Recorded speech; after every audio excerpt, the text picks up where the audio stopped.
تمام تعریف اس رب کائنات کے لیے جس رب نے ہمیں اور آپ کو پیدا فرمایا، انسان بنایا، اشرف المخلوقات بنایا۔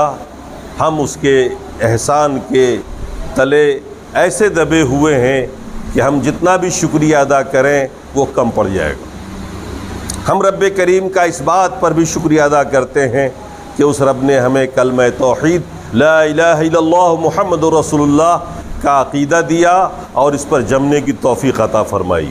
ہم اس بات کا بھی شکریہ رب کا ادا کرتے ہیں کہ اس رب نے نبیوں اور رسولوں کا سلسلہ ہماری اور آپ کی ہدایت کے لیے قائم کیا، قرآن و سنت جیسی کتاب اتار دی ہمارے اور آپ کے لیے، جسے پڑھ کر ہم ہدایت پاتے ہیں اور جس پر ہم چلتے ہیں، جس کے لیے ہم اہدنا الصراط المستقیم کی دعا ہر رکعت میں رب سے کرتے ہیں۔ اللہ تبارک و تعالیٰ کے ان تمام احسانات کے شکرانے کے بعد اصل موضوع کی طرف ہم آتے ہیں۔ میں نے جو آیت پڑھی ہے اس میں اللہ تبارک و تعالیٰ نے جو ہمیں پیغام دیا ہے، ہمیں آج کے اس خطبے کے اندر اس پیغام پہ غور کرنا چاہیے۔ سامعین، خوشی اور غم کے مواقع ہماری زندگی میں بار بار آتے ہیں اور ہم انہیں مناتے بھی ہیں۔ افسوس اس وقت ہوتا ہے جب کوئی غم کے موقع پہ خوشی مناتا ہے یا خوشی کے موقع پہ غم مناتا۔ ابھی اسلامی کیلنڈر کا نیا سال بدلا ماہ محرم سے۔ محرم کا مہینہ شروع ہے۔ اس مہینے میں لوگ مہینہ کی جب آمد ہوتی ہے تو لوگ مبارکباد پیش کرتے ہیں، نیا سال مبارک ہو۔ جیسا کہ عام طور پر جنوری کے مہینے میں بھی شروع میں مبارکبادیاں پیش کی جاتی ہیں، موبائل دوارا، ٹیلی فون دوارا مبارکباد کا آدان پردان ہوتا رہتا ہے۔ نیا سال آیا، اسی طرح سے ہم اور آپ دیکھتے ہیں برتھ ڈے مناتے ہوئے لوگوں کو۔ سال میں ایک بار برتھ ڈے مناتے ہیں، کھاتے کھلاتے ہیں۔ شرعاً تو یہ سب درست نہیں ہے، یہ دن آتے ہی جاتے رہتے ہیں۔ ان میں خوشیاں منانا یا غم منانا یہ ایک حماقت ہے۔ یہ خوشی کا موقع نہیں ہوتا ہے بلکہ غم کا موقع ہوتا ہے۔ جب سال بدلتا ہے تو وہ غم کا موقع ہوتا ہے، یہ خوشی کا موقع نہیں ہوتا۔ ہماری عمر اگر 90 سال فکس ہے، 60 سال فکس ہے، اور ایک سال بیت گیا، نیا سال شروع ہو گیا، اس کا مطلب یہ ہوا کہ آپ کی عمر سے ایک سال کم ہو گیا۔ یہ خوشی کا موقع تو نہیں ہے نا۔ 90 سال آپ کی اگر عمر فکس ہے، 50 سال بیت چکے، 40 سال باقی رہ گئے آپ کی زندگی کے، یہ خوشی منانے کے دن تو نہیں تھے نا۔ ایک سال اور بیت گیا، خوشی منانے کا دن تو نہیں تھا۔ اس کے بعد اگلے سال پھر ایک سال بیتے گا۔ جس سال بیت گیا، نئی سال کی آمد ہوتی ہے تو ہم خوشیاں مناتے ہیں کہ یہ رونے کا دن ہے کہ آپ کی زندگی کا ایک سال اور ختم ہو گیا، اب ایک سال کم جئیں گے آپ۔ لیکن لوگ ایسے موقع پر بھی مبارکباد کے کارڈ بھیجتے ہیں۔ ان کی جرت دیکھیے، یہ حماقت ہے۔ پیدائش کے بعد ہر سال برتھ ڈے مناتے ہیں، حالانکہ ان کو اس دن افسوس کرنا چاہیے کہ میری عمر کا ایک سال اور کم ہو گیا۔ تو یہ ہم انسان ہیں جو اس طرح کی بیوقوفیاں کرتے رہتے ہیں۔ ہونا کیا چاہیے ایسے موقع پر جب سال بیتے؟ تو ہونا کیا چاہیے، ہمیں کرنا کیا چاہیے؟ میں نے اس کے لیے ایک آیت پڑھی ہے۔ اللہ تبارک و تعالیٰ نے قرآن میں فرمایا، یا ایھا الذین آمنوا ولتنظر نفس ما قدمت لغد۔ اے ایمان والو، غور کرو، سوچو، تمہیں سوچنا چاہیے کہ تم نے کل کے لیے، یعنی موت کے بعد کی زندگی کے لیے کیا اعمال بھیج رکھے ہیں رب کے پاس، کیا ذخیرہ اعمال ہے جس کی وجہ سے آپ نجات پائیں گے۔ وَلْتَنْظُرْ نَفْسٌ مَا قَدَّمَتْ لِغَدٍ۔ کل یعنی موت کے بعد کی زندگی کے لیے آپ نے کیا کر رکھا ہے اس زندگی میں. یہ 1 سال جو بیتا ہے, اس پچھلے 1 سال میں آپ نے کتنی عبادتیں کی, کتنی نیکیاں کی, کتنی تساہلی برتی نماز میں, روزے میں, حج و زکوٰۃ میں, فرائض میں, سنن و مستحبات میں, کتنے گناہ کیے آپ نے. آپ نے توبہ کیا کہ نہیں کیا اپنے گناہوں سے. آپ نے پچھلے 1 سال میں کیا کیا ہے. محاسبہ نفس کہتے ہیں اس کو اردو میں. اپنے نفس کا حساب لینا, احتساب کرنا, محاسبہ کرنا. آنے والی زندگی کے لیے ہم نے کیا کر رکھا ہے. ظاہر سی بات ہے آپ کو اور ہم کو سدا زندہ نہیں رہنا. ہم اپنی زندگی کا اندازہ اپنی موت سے کریں, اپنا حساب کتاب موت سے لگائیں. مکان بنائیں تو یہ نہ دیکھیں کہ مکان کتنا دن رہے گا, پہلے یہ تو دیکھیں کہ آپ کتنے دن رہیں گے دنیا میں.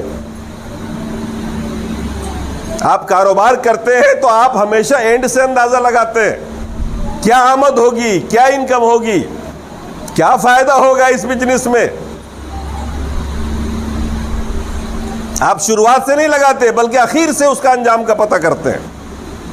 اسی طریقے سے چونکہ ہم اور آپ مر جائیں گے, موت آنی ہے, یہ دنیا چھوڑ کے جائیں گے, آپ دولت بھی چھوڑ جائیں گے, مکان بھی چھوڑ جائیں گے, تو اپنا اندازہ آپ وہاں سے لگائیے کہ آپ جو زندگی گزار رہے ہیں اس ایک زندگی میں, اور خاص طور سے یہ پچھلا سال جو ابھی گزرا ہے, نئے سال میں آپ داخل ہو گئے ہیں, ان پچھلے سالوں میں آپ نے کیا کیا کوتاہیاں کی ہیں, کیا کیا گناہ ہے آپ کے پاس, کیا نیکیاں آپ نے کر رکھی ہیں.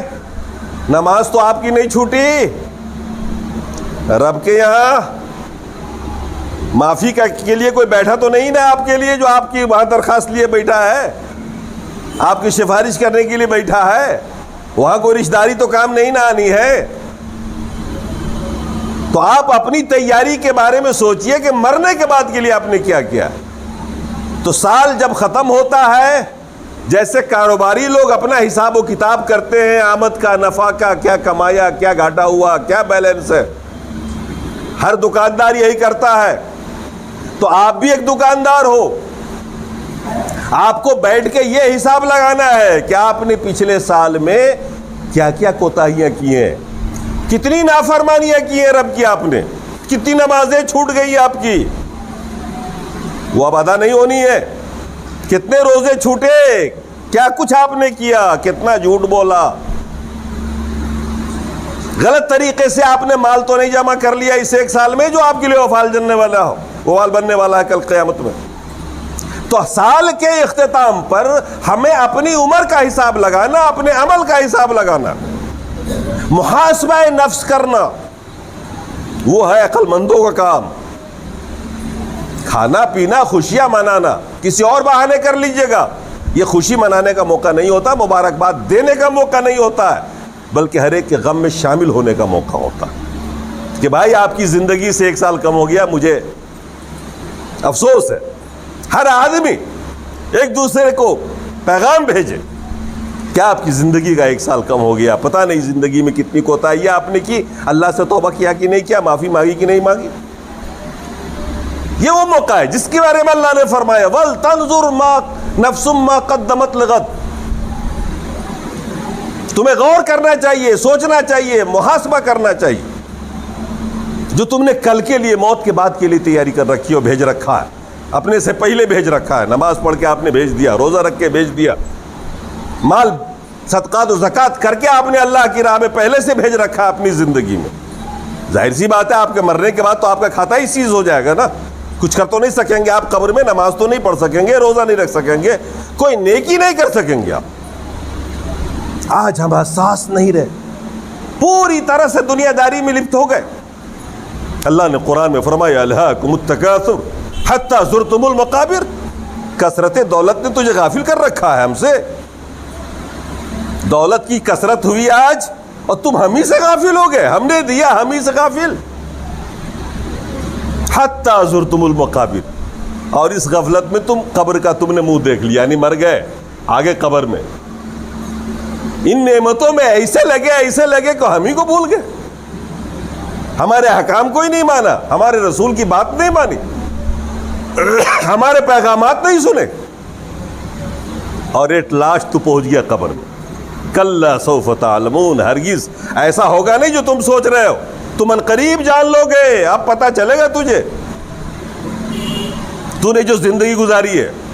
کلا لو تعلمون علم الیقین، اگر تمہیں یقینی نظر ہوتی ہے نا، یقینی آنکھ سے دیکھتے نا دنیا میں عبرت کی آنکھ سے، تو تم جہنم پہلے ہی دیکھ لیتے، تمہیں منظر اپنا یاد آ جاتا کہ ہمیں ہونا کیا ہمارے ساتھ میں۔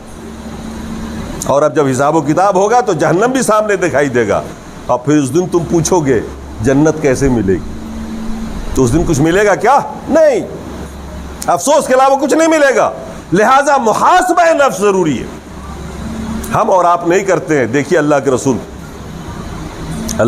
تو بخشے بخشائے تھے نا، اللہ تبارک و تعالیٰ نے قرآن میں فرما دیا کہ اللہ اگلی پچھلی لغزشیں معاف کر دی اللہ نے تیری، پھر بھی آپ اس بات پر افسوس کر رہے تھے کہ نبوت سے 40 سالہ زندگی پہلے جو گزری ہے، نبوت آپ کو 40 سال کی عمر میں ملی، تو 40 سالہ زندگی جو گزری ہے جس میں آپ نے عبادت نہیں کی، اللہ کا شکر نہیں بجا لایا، اس کا کیا ہوگا؟ اس غم میں آپ اس قدر پریشان تھے کہ قرآن کی پوری ایک سورت نازل ہو گئی۔ اللہ تبارک و تعالیٰ نے دلاسا دلایا رسول کو، الم نشرح لک صدرک، اے رسول مجھ سے مایوس ہو رہے ہو، پریشان ہو رہے ہو، الم نشرح لک صدرک، کیا آپ کے سینے کو ہم نے کھول نہیں دیا؟ یہ رب کا احسان عظیم ہے نا، اللہ تبارک و تعالیٰ اپنے احسان کا ذکر کر رہا، الم نشرح لک صدرک، آپ پر تو بڑے بڑے انعام ہیں اللہ کے، آپ پریشان ہو رہے ہو، ہم نے آپ کا سینہ چاک کر کے دل نکالا، دل کو شیطانی وساوس سے دور کیا، حکمت اور نور سے بھر دیا، آپ کو نبی بنا دیا، پھر بھی آپ پریشان ہو۔ پریشانی کیا تھی رسول کو؟ غم کیا تھا؟ پریشانی کیا تھی؟ وہ 40 سالہ دور جو گزرا ہے نا، عمر کے 40 سال جو گزرے تھے بغیر نماز پڑھے ہوئے، پڑھتے کیسے؟ آپ کو تو علم ہی نہیں تھا۔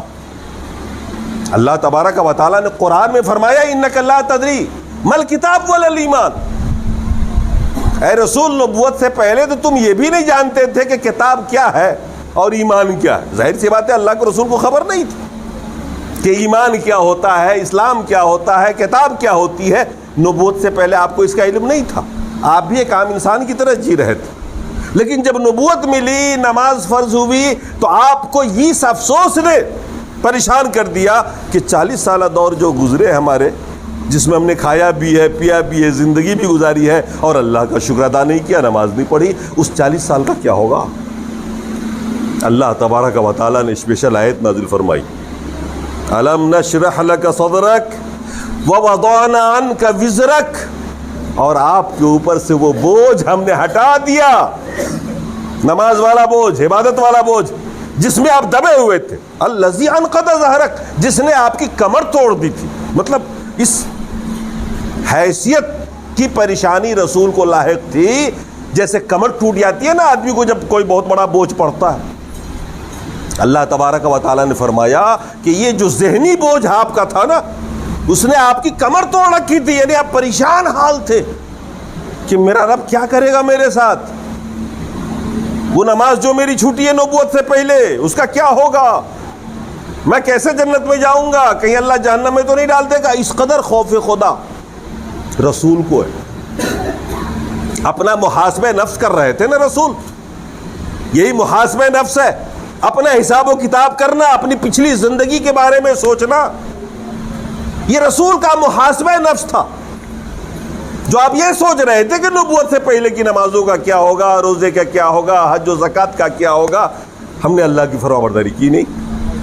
اللہ نے فرمایا ہم نے آپ کا سینہ کھولا، یہ رب کا احسان یاد کریے، وَوَضَعْنَا عَنْكَ وِزْرَكَ الَّذِي أَنقَضَ ظَهْرَكَ، ہم نے آپ کے اوپر سے تو وہ بوجھ ہٹا دیا جس بوجھ نے آپ کی کمر توڑ رکھی تھی، کیونکہ اگلی پچھلی ساری لغزشیں ہم نے معاف کر دی۔ وَرَفَعْنَا لَكَ ذِكْرَكَ، اے رسول آپ کا تو ہم نے ذکر بلند کیا، جب بھی اذان ہوتی ہے اللہ اکبر کے ساتھ اشہد اللہ جب ہم کہتے تو محمد رسول اللہ بھی کہتے، ہمیشہ رسول کا ذکر ہوتا ہی رہتا ہے، درود پڑھی ہی جا رہی ہے. آپ کا ذکر بلند کیا ہر جگہ، دنیا والے کم نہیں کر سکتے. اللہ نے آپ کا ذکر اتنا بلند کر دیا ہے کہ کوئی چاہ کے بھی رسول کے ذکر کو کم نہیں کر سکتا. تو یہ رسول کا احتساب نفس تھا. رسول اپنا محاسبہ کرتے تھے. ہم اور آپ بے فکر بیٹھے ہیں، عام انسان ہیں، ہمیں کبھی یہ نہیں پتہ پڑتا کہ کل کا دن جو میرا گزرا ہے کیسا گزرا ہے. نافرمانی میں یا فرما برداری میں نماز چھوٹ جاتی ہے اور ہمیں احساس تک نہیں رہتا. ہم جھوٹ بول دیتے ہیں اور ہمیں احساس تک نہیں ہوتا. ہم بے وفائی کرتے ہیں اور ہمیں احساس تک نہیں ہوتا کہ ہم غلط کر رہے ہیں، اور اللہ اس کا حساب لے گا. آپ کو پتا ہے استقبال قبلہ، تحویل قبلہ، اللہ کے رسول جب مدینہ آئے ہجرت کر کے مکہ سے، تو 16 یا 17 مہینے تک اللہ کے رسول نے نماز پڑھی بیت المقدس سے رخ کر کے. پھر اس کے بعد تحویل قبلہ کا حکم آیا. سارے مومنوں کو حکم ہوا کہ اب خانہ کعبہ کی طرف رخ کر کے نماز پڑھنا.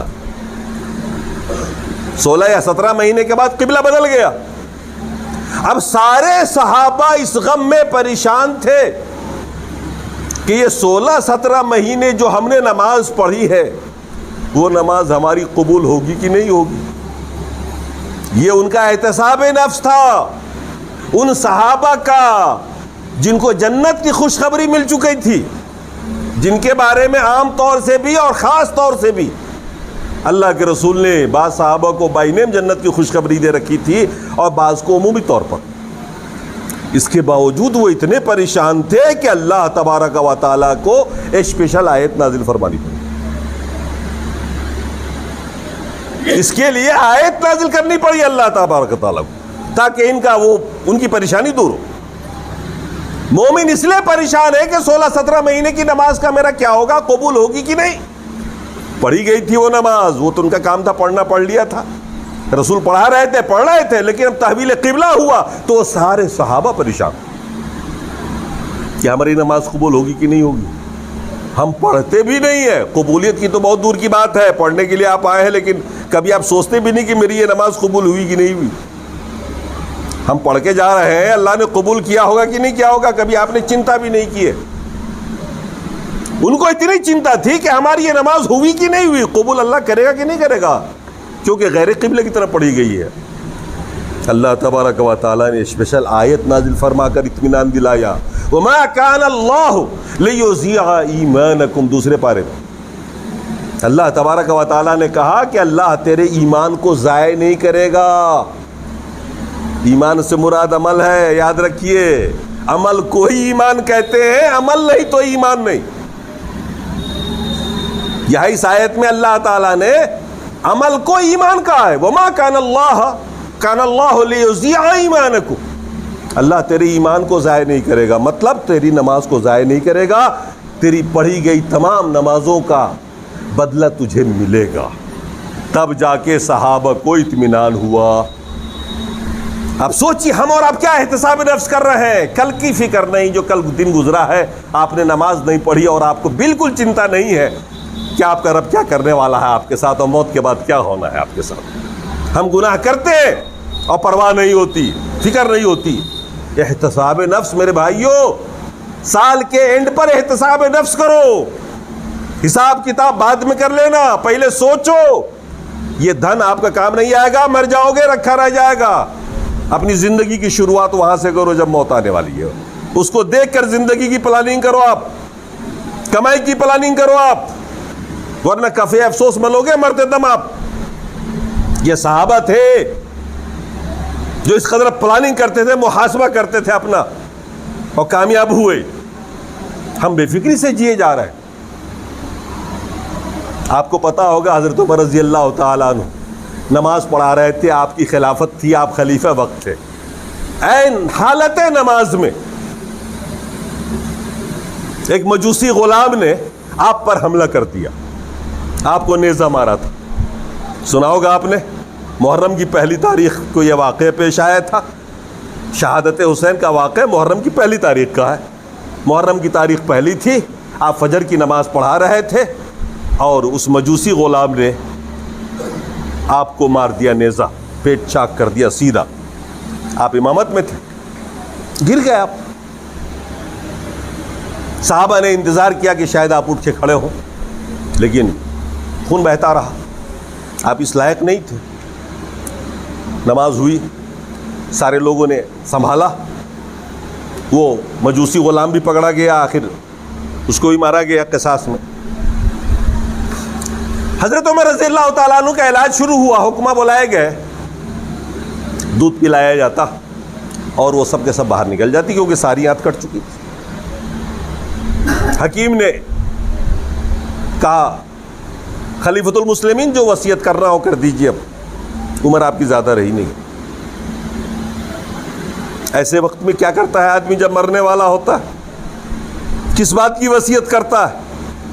ہم اور آپ اگر ہوں گے تو کیا وصیت کریں گے؟ بیٹے ادھر آؤ، فلاں بینک میں اتنا پیسہ پڑا ہوا ہے، فلاں میں اتنا پڑا ہوا ہے، فلاں جائیداد فلاں فلاں جگہ پہ ہے، اس کو ایسے کر لینا، یوں بانٹ لینا، یوں بانٹ لینا، یوں بانٹ لینا. خلیفہ وقت ہے، عشرہ مبشرہ میں سے ہیں، ان 10 صحابہ میں ہیں جن کو بینیم اللہ کے رسول نے جنت کی خوشخبری دے رکھی ہے. خلیفہ وقت ہے، عظیم صحابہ ہے. اسلام میں کیا حیثیت حضرت عمر رضی اللہ تعالیٰ عنہ کی ہے اس کے بارے میں آپ جانتے ہوں. آپ نے حذیفہ بن یمان کو بلایا. یہ ایک صحابی ہے حذیفہ بن یمان، رازدار رسول، رسول کے ہمراز. جو کچھ عام صحابہ نہیں جانتے تھے وہ یہ جانتے تھے. اللہ کے رسول ان سے راز و نیاز کی باتیں بتاتے. اللہ تبارک و تعالیٰ نے منافقین کا نام دے رکھا تھا حذیفہ بن یمان کو، اور کہا تھا کسی کو بتانا مت، فتنہ پیدا ہو جائے گا، ہو سکتا ہے بہت ساری گردنیں الگ ہو جائیں اگر تم بتا دو گے کہ فلاں فلاں منافق ہے. مدینے کے صحابہ میں، مسلمانوں میں اللہ کے رسول نے ایک لسٹ دے رکھی تھی. اللہ نے ایک علم دیا تھا. بھائی منافق سمجھتے ہیں نا آپ، جو اندر سے کافر اوپر سے مومن. مدینے میں ایک ایسا ہی گروپ تھا مسلمانوں کے بیچ میں، اور کسی صحابہ کو پتہ نہیں تھا کہ کون منافق ہے اس میں اور کون مسلمان ہے. ایسے وقت میں جب موت سے آپ قریب تھے تو آپ نے حذیفہ بن یمان کو بلایا، اس صحابی کو اکیلے میں بلا کے پوچھا، حذیفہ بن یمان اب تو میں مر رہا ہوں، مجھے بتا دو، اتنا صرف بتا دو کہ اس لسٹ میں میرا نام تو نہیں، صرف اتنا بتا دو اس لسٹ میں میرا تو نام نہیں ہے. انہوں نے کہا کہ نہیں، یہ تو اللہ کے رسول سے کیا ہوا عہد و پیمان ہے، یہ نہیں بتا سکتا، میں یہ نہیں بتا سکتا کہ آپ کا نام اس لسٹ میں ہے کہ نہیں، ورنہ یہ وعدہ رسول سے کیا ہوا ٹوٹ جائے گا، ہم گنہگار ہو جائیں گے. قسم دلایا کہ صرف اتنا مجھے بتا دو، میں کسی کو بتانے والا نہیں ہوں، بس میرے بارے بتا دو کہ میرا بھی نام اس لسٹ میں ہے کہ نہیں. کہا نہیں بتا سکتا، رسول سے کیا ہوا وعدہ. پریشان ہوئے.